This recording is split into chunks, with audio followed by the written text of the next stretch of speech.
15 de maio de 2001. Uma manhã comum de outono na Escola Municipal Santos Dumont transformou-se no pesadelo mais incompreensível que uma família brasileira poderia viver. Em pleno recreio, sob os olhos de dezenas de crianças e funcionários, uma menina de apenas 7 anos simplesmente desapareceu sem deixar rastros. O que aconteceu com Melissa Santos naqueles poucos minutos fatídicos que mudaram para sempre a vida de uma família trabalhadora da Vila Esperança? Como uma criança pode se evaporar no ar em um ambiente controlado, deixando para trás apenas o eco de sua última risada? Porque a polícia brasileira, mesmo com todos os recursos disponíveis, jamais conseguiu decifrar este mistério que assombrou São Paulo por quase 2 décadas. 18 anos de silêncio, dor e busca incansável foram necessários para que a verdade mais chocante e inesperada viesse à tona de uma forma que ninguém jamais poderia imaginar. Uma transmissão ao vivo nas redes sociais revelaria não apenas o que aconteceu com Melissa Santos, mas exporia um dos crimes mais perturbadores da história criminal brasileira. Esta é a história real de como o mistério impossível foi finalmente solucionado, e de como uma família nunca desistiu de acreditar que sua filha voltaria para casa. Certifique-se de se inscrever no canal para não perder mais casos como este. Me conte nos comentários de onde você está assistindo. Era uma manhã comum de outono em 2001 na Escola Municipal Santos Dumont, no bairro da Vila Esperança, em São Paulo. O sol filtrava através das janelas da sala de aula da 2ª série, onde 25 crianças de 7 anos aguardavam ansiosamente pelo sinal do recreio. Entre elas estava Melissa Santos, uma menina de cabelos castanhos e olhos curiosos, conhecida por sua risada contagiante e por sempre ajudar os colegas com dificuldades. A professora Helena organizava os cadernos quando o sino tocou às 9h15. As crianças correram para o pátio como sempre faziam, e Melissa seguiu junto com sua melhor amiga, Carla. O recreio da Santos Dumont era um momento de alegria pura, balanços, escorregadores e muito espaço para correr. A escola, construída nos anos 80, atendia uma comunidade trabalhadora que via na educação a esperança de um futuro melhor para seus filhos. Melissa brincava no balanço quando disse para Carla que ia ao banheiro. Eram 9h30 da manhã de 15 de maio de 2001. Essa foi a última vez que alguém viu Melissa Santos na escola. Quando o sinal tocou às 10h, marcando o fim do recreio, a professora Helena fez a chamada. O nome de Melissa ecoou no silêncio. Ela não estava ali. Inicialmente, pensaram que ela tivesse se escondido em algum lugar da escola, como às vezes as crianças faziam em brincadeiras. Funcionários vasculharam cada sala, cada banheiro, cada cantinho do prédio. Ligaram para a casa da família Santos. Talvez ela tivesse passado mal e ido embora sem avisar. Mas Rosa Santos, mãe de Melissa, estava trabalhando como faxineira no centro da cidade e confirmou que a filha deveria estar na escola.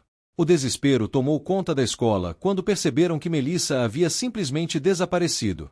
A diretora acionou imediatamente a polícia e os pais. José Santos, pai da menina e pedreiro, largou tudo no canteiro de obras e correu para a escola. Rosa abandonou o trabalho e chegou em prantos, gritando o nome da filha pelos corredores.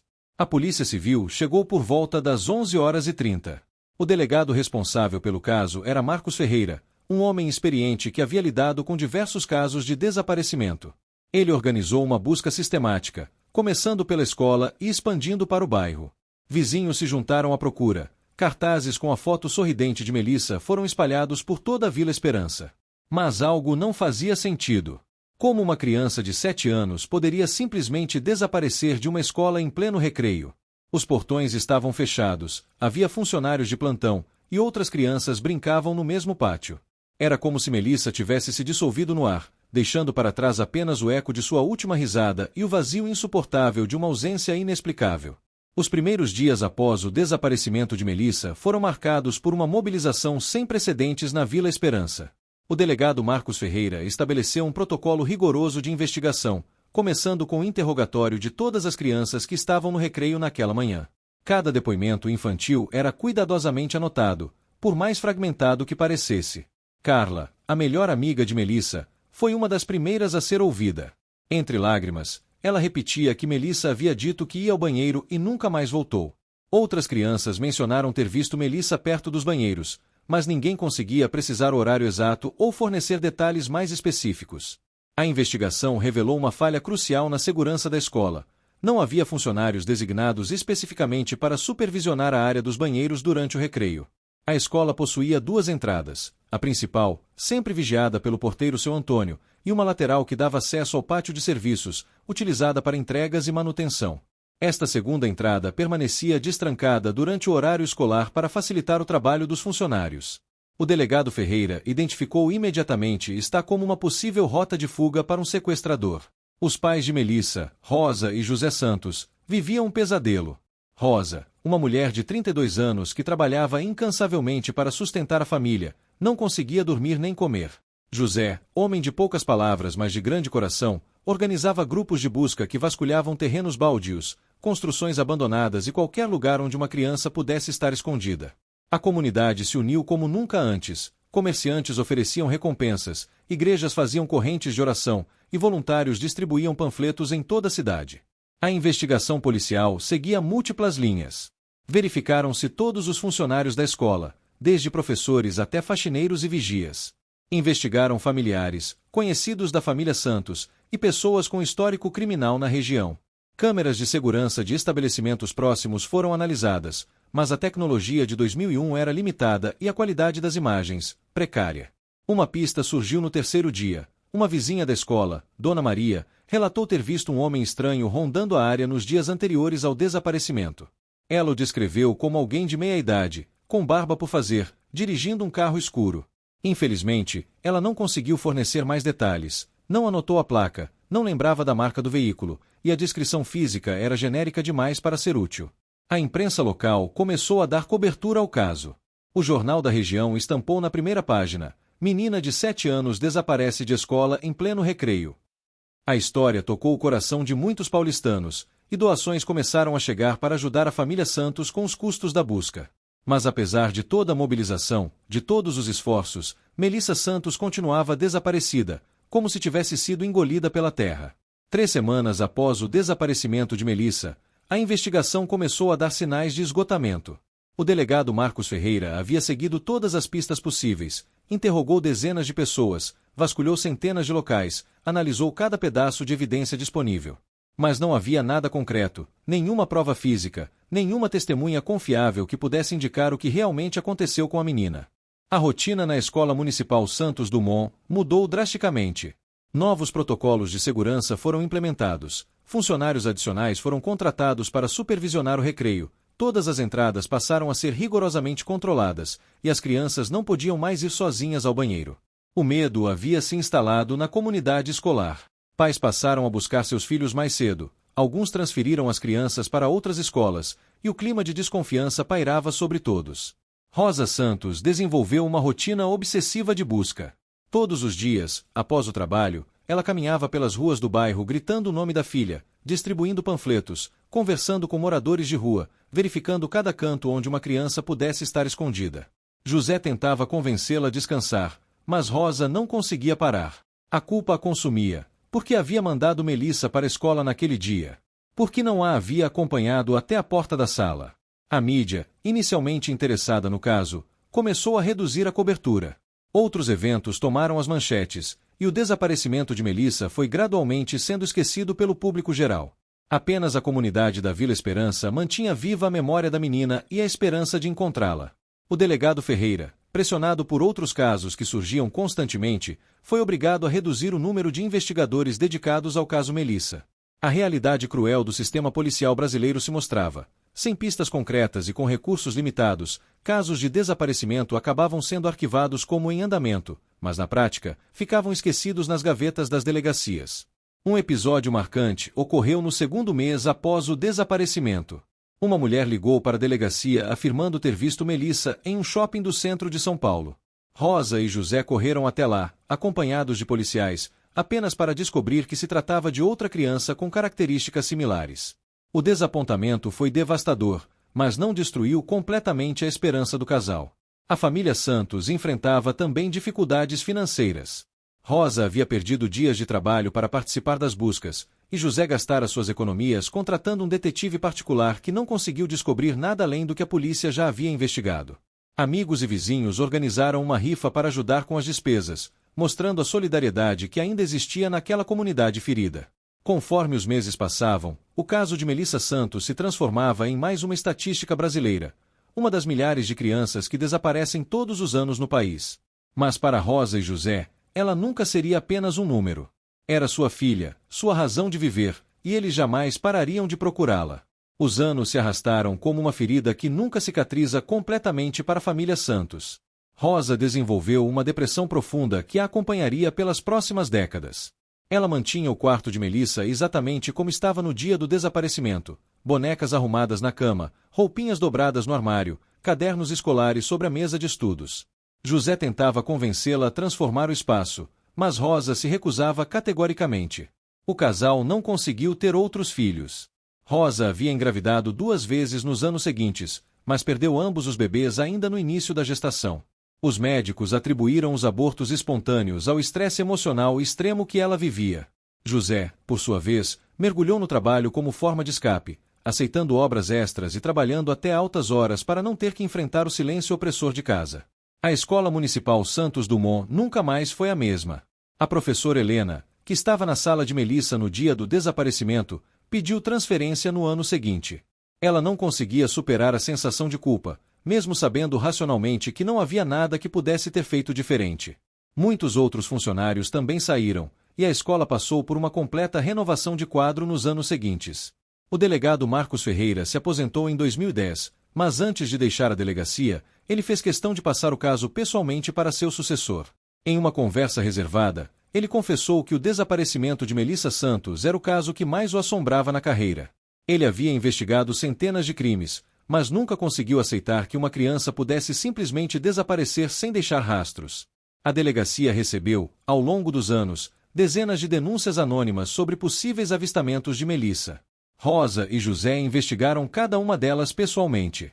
Viajaram para cidades do interior paulista, do Rio de Janeiro, de Minas Gerais, sempre carregando uma mala com fotos atualizadas da menina, imagens criadas por um programa de computador que estimava como ela seria conforme crescia.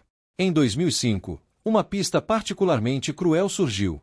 Uma mulher do Nordeste ligou dizendo que havia encontrado uma adolescente com amnésia em sua cidade, e que a garota poderia ser Melissa. Rosa vendeu suas joias para custear a viagem. Quando chegaram lá, descobriram que se tratava de uma tentativa de extorsão. A mulher queria dinheiro para entregar a suposta Melissa. Foi mais um golpe devastador na esperança já fragilizada do casal. A comunidade da Vila Esperança, com o passar do tempo, foi gradualmente esquecendo o caso. Novas famílias se mudaram para o bairro. Crianças que nem eram nascidas em 2001 cresceram sem saber quem foi Melissa Santos.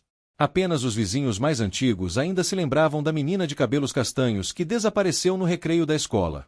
Rosa desenvolveu o hábito de visitar cemitérios, na esperança mórbida de encontrar alguma pista sobre o destino da filha. Ela verificava sepulturas de crianças não identificadas, conversava com funcionários de necrotérios, mantinha contato com organizações que lidavam com desaparecidos. José tentava dissuadi-la dessa rotina macabra, mas entendia que era a forma dela de lidar com a incerteza. Em 2010, Rosa foi diagnosticada com diabetes, uma condição que os médicos associaram ao estresse crônico. José, aos 50 anos, havia desenvolvido problemas cardíacos.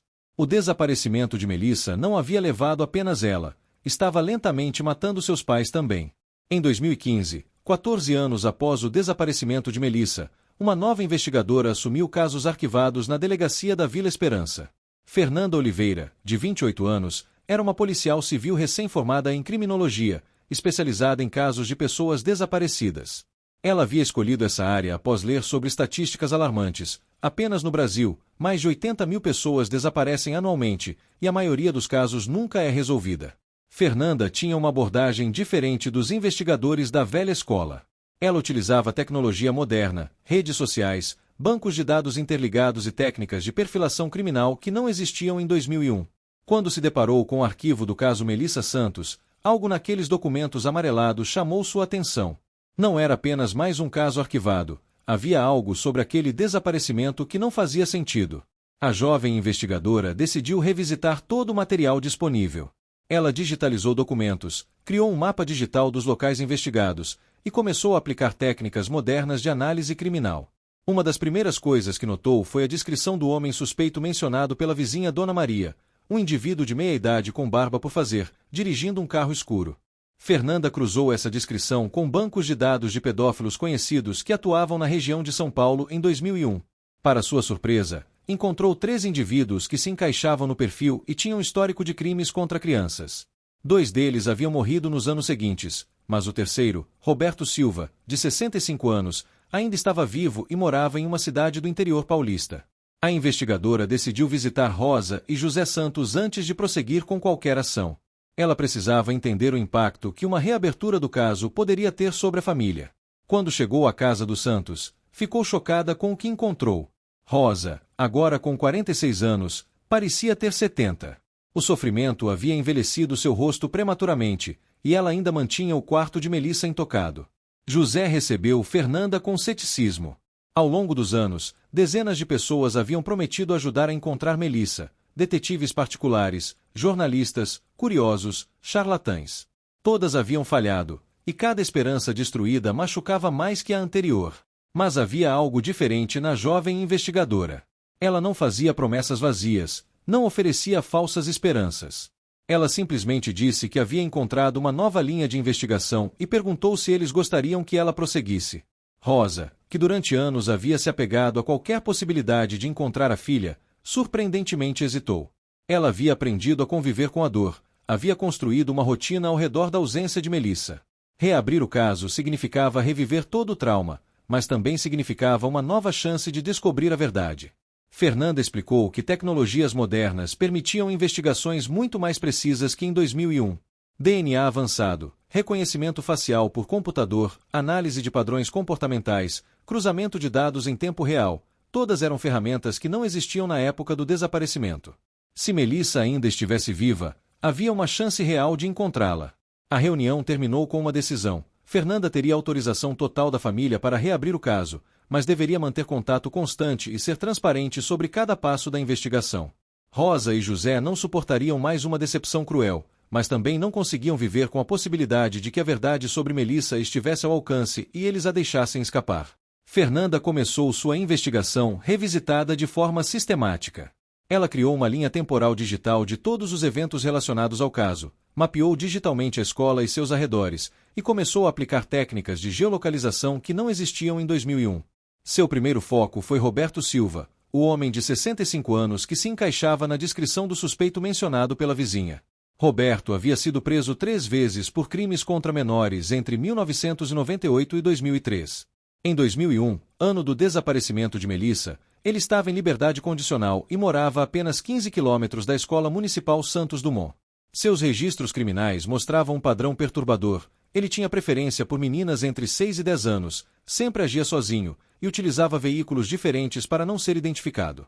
A investigadora conseguiu localizar Roberto em uma pequena cidade do interior paulista, onde ele vivia discretamente em uma casa alugada. Ele trabalhava como zelador de um prédio comercial e não tinha registro de problemas com a justiça nos últimos 10 anos. Fernanda decidiu não abordá-lo diretamente ainda. Primeiro, precisava reunir mais evidências. Ela solicitou exames de DNA de Roberto através de uma ordem judicial, alegando possível conexão com o caso arquivado. Também conseguiu acesso aos registros telefônicos dele de 2001, que haviam sido preservados em arquivos digitais da operadora. Para sua surpresa, encontrou uma ligação suspeita. No dia 16 de maio de 2001, um dia após o desaparecimento de Melissa, Roberto havia ligado para um número não identificado. Fernanda rastreou esse número e descobriu que pertencia a um homem chamado Carlos Mendes, que em 2001 trabalhava como segurança em uma empresa de transporte. Carlos tinha 45 anos na época e morava sozinho em um apartamento na zona leste de São Paulo. Mais importante, ele possuía um carro escuro, um Volkswagen Gol preto, que se encaixava na descrição fornecida pela vizinha. A investigadora começou a construir uma teoria. Roberto Silva poderia ter sido responsável pelo sequestro inicial, mas ele precisaria de ajuda para manter uma criança escondida por tanto tempo. Carlos Mendes, com acesso a veículos e locais isolados através de seu trabalho na empresa de transporte, poderia ter sido cúmplice. Fernanda decidiu investigar mais profundamente a vida de Carlos Mendes. Descobriu que ele havia se mudado várias vezes nos anos seguintes a 2001, sempre para locais isolados, casas com grandes terrenos ou galpões. Em 2007, ele havia comprado uma propriedade rural em uma cidade pequena, a cerca de 200 quilômetros de São Paulo. A propriedade chamou a atenção da investigadora. Era uma fazenda abandonada, com uma casa principal e várias construções anexas, cercada por mata fechada e sem vizinhos próximos. O local perfeito para manter alguém em cativeiro sem ser descoberto. Fernanda solicitou imagens de satélite da propriedade ao longo dos anos e notou que algumas construções haviam sido modificadas após 2007. Ela precisava de mais evidências antes de agir. Conseguiu uma ordem judicial para monitorar as comunicações atuais de Roberto Silva e Carlos Mendes. Roberto raramente utilizava telefone ou internet, mas Carlos tinha um padrão de comportamento interessante. Toda semana, às terças-feiras, ele viajava até uma cidade próxima à sua propriedade rural para fazer compras, sempre comprando mantimentos para 2 pessoas. Fernanda também descobriu algo perturbador nos registros médicos de Carlos. Nos últimos 5 anos, ele havia comprado regularmente medicamentos para tratar ansiedade e depressão em adolescentes, remédios que não faziam sentido para um homem solteiro de 60 anos. As receitas eram falsas, mas ele conseguia comprá-los em farmácias do interior que não verificavam adequadamente a documentação. A investigadora sentiu que estava próxima de uma descoberta importante. Todos os indícios apontavam para a possibilidade de que Melissa estivesse viva e mantida em cativeiro na propriedade de Carlos Mendes. Mas ela precisava agir com cuidado extremo. Se estivesse certa, uma abordagem errada poderia colocar a vida da jovem em risco. Em 12 de março de 2019, 18 anos após o desaparecimento de Melissa Santos, algo extraordinário aconteceu. Daniel Souza, um jovem de 22 anos, estava fazendo uma transmissão ao vivo pelo Instagram enquanto caminhava por uma estrada de terra na zona rural de Tapira, interior de São Paulo. Ele era um influenciador digital com poucos seguidores, que costumava fazer lives mostrando paisagens do interior paulista. Daniel caminhava pela estrada quando avistou uma propriedade rural com portões fechados. Por curiosidade, ele se aproximou para mostrar a fazenda aos seus espectadores. A propriedade parecia abandonada, com mato alto e construções deterioradas. Ele estava narrando sobre lugares esquecidos do interior quando algo chamou sua atenção. Uma figura feminina apareceu correndo dos fundos da propriedade. Era uma jovem de aparentemente 25 anos, magra, com cabelos longos e desgrenhados, vestindo roupas sujas e rasgadas. Ela corria em direção ao portão principal, olhando constantemente para trás, como se fugisse de alguém. Daniel, surpreso, continuou filmando sem entender completamente o que estava acontecendo. A jovem chegou ao portão e começou a balançá-lo desesperadamente, tentando abri-lo. Suas mãos tremiam e ela gritava por ajuda, mas a distância e o barulho do vento tornavam suas palavras inaudíveis na transmissão. Daniel se aproximou da cerca e gritou perguntando se ela precisava de ajuda. A jovem o viu, seus olhos se arregalaram de esperança, e ela correu em sua direção. Foi então que algo aterrorizante aconteceu. Um homem de meia idade, forte e barbudo, apareceu correndo atrás da jovem. Ele gritava algo que parecia ser um nome, mas a qualidade do áudio não permitia entender claramente. O homem alcançou a jovem antes que ela chegasse à cerca onde Daniel estava, agarrou-a pelos braços e começou a arrastá-la de volta para as construções. A jovem se debatia, gritava, olhava desesperadamente para Daniel como se fosse sua última esperança de salvação. Por alguns segundos, durante a luta, o rosto dela ficou claramente visível na câmera do celular. Eram apenas alguns segundos, mas suficientes para que os espectadores da live pudessem ver suas características faciais com relativa nitidez. Daniel, em choque, não soube como reagir imediatamente. Ele estava presenciando o que claramente parecia ser um sequestro, mas estava sozinho em uma estrada isolada, sem saber quantas pessoas poderiam estar na propriedade ou se eram armadas. Ele continuou filmando enquanto o homem arrastava a jovem para dentro de uma construção nos fundos da propriedade. Quando a situação se acalmou e não havia mais movimento visível na propriedade, Daniel finalmente reagiu. Ele encerrou a transmissão e imediatamente ligou para a polícia, relatando o que havia presenciado. Também salvou o vídeo da live em seu celular, percebendo que poderia ser uma evidência importante. A transmissão havia sido vista por cerca de 50 pessoas, mas esse número era suficiente para que o vídeo começasse a circular nas redes sociais. Alguns espectadores gravaram a live e começaram a compartilhar em grupos de WhatsApp e páginas do Facebook, especulando sobre o que havia acontecido. Uma das pessoas que viu o vídeo compartilhado no Facebook foi Carla, a antiga melhor amiga de Melissa Santos. Agora com 25 anos, Carla trabalhava como enfermeira em um hospital de São Paulo. Quando ela viu o rosto da jovem na transmissão, sentiu seu coração parar. Mesmo após 18 anos, mesmo com as mudanças naturais da idade, ela tinha certeza absoluta, aquela era Melissa. Carla imediatamente ligou para Rosa Santos, que inicialmente não acreditou no que estava ouvindo. Mas quando Carla enviou o vídeo pelo WhatsApp, Rosa desabou em lágrimas. Era sua filha. Mais velha, machucada, claramente traumatizada, mas era Melissa. Após 18 anos de incerteza, ela finalmente sabia que sua filha estava viva. Fernanda Oliveira recebeu a ligação sobre o vídeo viral às 23h30 do dia 12 de março de 2019. Ela havia passado os últimos 4 anos investigando discretamente o caso Melissa Santos, e suas suspeitas sobre Carlos Mendes se mostraram corretas de forma dramática. O endereço da propriedade mostrada na transmissão ao vivo era exatamente o mesmo que ela havia identificado como possível local de cativeiro. A investigadora acionou imediatamente o Grupo de Operações Especiais da Polícia Civil. Este não era mais um caso arquivado, era uma operação de resgate em andamento, com uma vítima confirmada em situação de extremo perigo. O protocolo para esse tipo de situação envolvia planejamento cuidadoso, pois uma abordagem mal executada poderia resultar na morte da vítima. Rosa e José Santos foram comunicados oficialmente sobre os desenvolvimentos. Rosa, que havia assistido ao vídeo dezenas de vezes, chorava incontrolavelmente repetindo que sua filha estava viva. José, mais contido em suas emoções, focava no fato de que Melissa havia sofrido durante todos esses anos e ainda poderia estar em perigo mortal. A operação foi planejada para as primeiras horas da manhã seguinte. Fernanda coordenou uma equipe de 15 policiais especializados, incluindo atiradores de elite, especialistas em invasão de propriedades e negociadores treinados para situações de refém. Também estava presente uma equipe médica especializada em traumas psicológicos, pois todos sabiam que Melissa precisaria de cuidados médicos e psicológicos imediatos. Às 5 horas da manhã de 13 de março de 2019, a operação teve início. A propriedade foi cercada silenciosamente, com pontos de observação estabelecidos em todas as possíveis rotas de fuga. Drones equipados com câmeras térmicas identificaram 2 presenças humanas no interior da construção principal, possivelmente Melissa e seu captor. Carlos Mendes foi pego completamente de surpresa. Quando os policiais arrombaram a porta da casa, ele estava dormindo em um quarto separado. Não ofereceu resistência e foi detido sem violência. Sua primeira reação foi de completa negação, alegando que não sabia do que os policiais estavam falando. Melissa foi encontrada em um quarto nos fundos da casa, um espaço que havia sido transformado em uma espécie de prisão doméstica. A porta tinha múltiplas fechaduras do lado externo, as janelas eram protegidas por grades, e havia evidências de que ela vivia ali há muitos anos. Quando os policiais entraram, ela se encolheu em um canto, claramente aterrorizada. Fernanda, que havia estudado casos similares, aproximou-se lentamente de Melissa.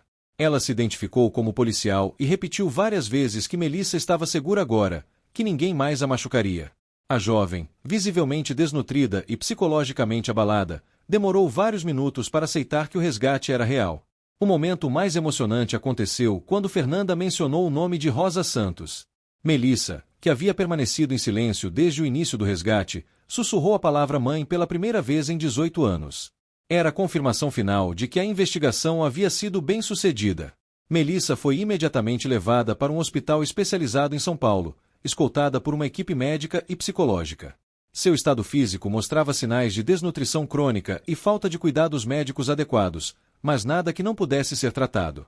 O estado psicológico, no entanto, seria um desafio muito maior. Carlos Mendes, durante o interrogatório inicial, confessou parcialmente o crime. Ele admitiu ter mantido Melissa em cativeiro por 18 anos, mas alegou que havia salvado ela de Roberto Silva, que segundo ele tinha intenções piores. A versão de Carlos era que ele havia protegido Melissa, dando-lhe uma vida melhor do que ela teria tido na Vila Esperança. O interrogatório de Carlos Mendes durou 3 dias e revelou uma história de horror que chocou até os investigadores mais experientes. Carlos confessou que havia conhecido Roberto Silva em 1999, quando ambos frequentavam um grupo online dedicado a compartilhamento de material ilegal envolvendo crianças. Roberto havia proposto um negócio. Ele sequestrava as crianças, e Carlos as mantinha em sua propriedade rural. Melissa não foi a primeira vítima. Entre 1999 e 2001, Roberto havia sequestrado outras 3 crianças que foram mantidas na propriedade de Carlos. 2 delas morreram devido às péssimas condições de cativeiro e foram enterradas no terreno da fazenda. A terceira conseguiu fugir em 2000, mas nunca relatou o crime por estar em estado de choque extremo e amnésia traumática. O sequestro de Melissa foi planejado durante semanas. Roberto observou a rotina da escola, identificou os horários de maior movimento e a falha de segurança na entrada lateral. No dia 15 de maio de 2001, ele aguardou próximo aos banheiros até Melissa sair sozinha para usar o toalete. Ele a atraiu para a entrada lateral prometendo mostrar-lhe algo interessante, e de lá a levou para um carro que estava estacionado na rua paralela à escola. Carlos revelou que Roberto morreu em 2008, vítima de câncer, mas antes de morrer fez Carlos prometer que cuidaria de Melissa. Desde então, Carlos manteve a jovem sozinha na propriedade, desenvolvendo uma relação doentia onde ele se via como seu protetor e cuidador. Ele havia criado uma realidade distorcida onde acreditava que Melissa era feliz com ele. A investigação da propriedade revelou evidências perturbadoras. No porão da casa foram encontrados ossos humanos que posteriormente foram identificados como pertencentes às duas crianças mortas nos primeiros anos. Também foram descobertos diários que Carlos mantinha, documentando todos os anos de cativeiro de Melissa, incluindo fotografias e registros detalhados de sua rotina diária. Melissa havia tentado fugir várias vezes ao longo dos anos. Carlos instalou um sistema de alarmes na propriedade após a terceira tentativa de fuga, em 2005. Ele também havia condicionado psicologicamente a jovem, convencendo-a de que sua família havia se mudado e não a procurava mais, que o mundo exterior havia se tornado perigoso e que ela estava segura apenas com ele. A tentativa de fuga mostrada na transmissão ao vivo havia sido planejada por Melissa durante meses. Ela havia percebido que Carlos estava ficando mais descuidado com a idade, deixando portas destrancadas por períodos maiores. Quando viu Daniel filmando próximo à propriedade, reconheceu uma oportunidade única de pedir ajuda e decidiu arriscar tudo. Durante os interrogatórios, Carlos mostrou completa falta de remorso ou entendimento da gravidade de seus crimes. Ele insistia que havia salvado Melissa de uma vida de pobreza na Vila Esperança, que havia lhe dado educação através de livros, que a havia protegido dos perigos do mundo. Sua desconexão da realidade era total. A perícia psicológica de Carlos identificou traços de psicopatia severa e transtorno delirante. Ele havia construído uma narrativa fantástica onde se via como um herói, não como um criminoso. Os especialistas concluíram que ele representava perigo extremo para a sociedade e jamais poderia ser reabilitado. Roberto Silva, mesmo morto, foi postumamente identificado como responsável por pelo menos 6 outros desaparecimentos de crianças na região metropolitana de São Paulo entre 1995 e 2007. A descoberta do esquema criminoso permitiu que várias famílias finalmente tivessem respostas sobre o destino de seus filhos desaparecidos. O caso revelou falhas sistemáticas no sistema de proteção infantil brasileiro. A falta de integração entre diferentes delegacias havia impedido que o padrão de crimes de Roberto Silva fosse identificado mais cedo. Se houvesse melhor comunicação entre as autoridades, Melissa poderia ter sido encontrada anos antes. O reencontro entre Melissa e seus pais aconteceu no hospital, 3 dias após o resgate. Rosa havia perdido 15 quilos em uma semana, incapaz de comer ou dormir enquanto aguardava notícias sobre o estado de saúde da filha.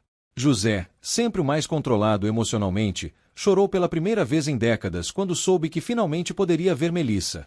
O momento foi cuidadosamente preparado por uma equipe de psicólogos especializados em trauma. Melissa, agora com 25 anos, havia passado mais tempo em cativeiro do que em liberdade. Ela não se lembrava claramente de muitos detalhes de sua infância antes dos 7 anos, e precisava de tempo para processar que seus pais reais a haviam procurado incessantemente durante todos esses anos. Quando Rosa entrou no quarto do hospital, Melissa a reconheceu instantaneamente. Mesmo após 18 anos, o rosto de sua mãe estava gravado em sua memória como um símbolo de segurança e amor. Rosa se aproximou lentamente, sussurrando o nome da filha, e pela primeira vez desde o resgate, Melissa sorriu. Foi um sorriso tímido, assustado, mas genuíno. O processo de readaptação seria longo e complexo. Melissa havia perdido completamente a noção de como funciona a sociedade moderna. Ela não sabia usar um celular, não entendia conceitos como redes sociais ou internet, e tinha medo extremo de multidões e espaços abertos. Carlos havia limitado sua educação apenas a livros básicos, mantendo-a intelectualmente isolada do mundo. José vendeu sua pequena casa na Vila Esperança e alugou um apartamento próximo ao hospital onde Melissa fazia tratamento. Rosa deixou o emprego para se dedicar integralmente à recuperação da filha. A família Santos havia esperado 18 anos por esse momento, e nada mais importava além de ajudar Melissa a se curar. O julgamento de Carlos Mendes começou em agosto de 2019 e durou 4 meses. Ele foi condenado a 45 anos de prisão por sequestro, cárcere privado, estupro, homicídio e ocultação de cadáver. A sentença foi considerada histórica no Brasil, estabelecendo precedentes para casos similares. Carlos morreu na prisão em 2021, vítima de complicações cardíacas. Melissa, gradualmente, começou a se adaptar ao mundo moderno. Ela aprendeu a usar tecnologias básicas, retomou estudos através de professores particulares e começou terapia intensiva para tratar o trauma complexo que havia desenvolvido. Seu maior desafio era confiar em outras pessoas além de seus pais. Em 2020, um ano após o resgate, Melissa tomou uma decisão corajosa. Ela decidiu falar publicamente sobre sua experiência, não para reviver o trauma, mas para ajudar outras famílias de desaparecidos. Sua primeira entrevista foi transmitida nacionalmente e tocou milhões de brasileiros. Ela enviou uma mensagem de esperança: nunca desistam de procurar. A Escola Municipal Santos Dumont criou um memorial em homenagem a Melissa e às outras vítimas do esquema criminoso. Novos protocolos de segurança foram implementados em todas as escolas da região, e o caso se tornou estudo obrigatório em cursos de segurança escolar em todo o país. Fernanda Oliveira foi promovida e se tornou especialista nacional em casos de pessoas desaparecidas. Ela criou um banco de dados digital que integra informações de todas as delegacias do país, evitando que criminosos como Roberto Silva passem despercebidos no futuro. Rosa e José Santos se tornaram ativistas, trabalhando com organizações que ajudam famílias de desaparecidos. Eles sabem que tiveram sorte. Melissa voltou para casa. Milhares de outras famílias brasileiras ainda aguardam esse milagre, e os Santos dedicam suas vidas a manter viva a esperança dessas pessoas. Melissa hoje tem 27 anos e estuda psicologia. Ela quer se especializar em trauma infantil e ajudar outras crianças que passaram por experiências similares. Ela ainda luta diariamente contra as sequelas psicológicas do cativeiro, mas encontrou propósito em transformar sua dor em força para ajudar outros. O quarto de Melissa, mantido intocado por Rosa durante 18 anos, finalmente foi transformado. Não em um quarto de criança, essa Melissa não existe mais, mas em um espaço de uma jovem adulta corajosa que sobreviveu ao impensável. As bonecas foram guardadas com carinho, mas substituídas por livros de psicologia e fotos da família reunida. A história de Melissa Santos se tornou símbolo de resistência e esperança no Brasil. Ela prova que mesmo nas circunstâncias mais desesperadoras, o amor de uma família pode superar qualquer obstáculo. 18 anos de sofrimento não foram apagados, mas foram transformados em combustível para um futuro melhor. O caso também mudou forever a legislação brasileira sobre desaparecimentos. O protocolo Melissa foi criado, estabelecendo que casos de crianças desaparecidas devem ser tratados como emergência absoluta desde as primeiras horas, com recursos ilimitados e coordenação nacional obrigatória. Em 15 de maio de 2023, exatos 22 anos após seu desaparecimento, Melissa visitou a Escola Municipal Santos Dumont pela primeira vez desde criança. Ela plantou uma árvore no pátio onde brincava no recreio, um símbolo de vida que renasce mesmo após a maior das tragédias. A menina de 7 anos que desapareceu no recreio havia se tornado uma mulher forte, determinada a garantir que nenhuma outra criança passasse pelo que ela passou. A história de Melissa Santos nos lembra que a justiça pode demorar, mas nunca é tarde demais para a verdade. E que o amor de uma família pode sobreviver a qualquer distância, qualquer tempo, qualquer sofrimento. Ela voltou para casa. Se você chegou até aqui e quer ver mais histórias como esta, te convido a se inscrever no canal e ativar o sininho de notificações para não perder nenhuma história. Deixe seu like para que possamos continuar compartilhando mais histórias como esta. Até a próxima!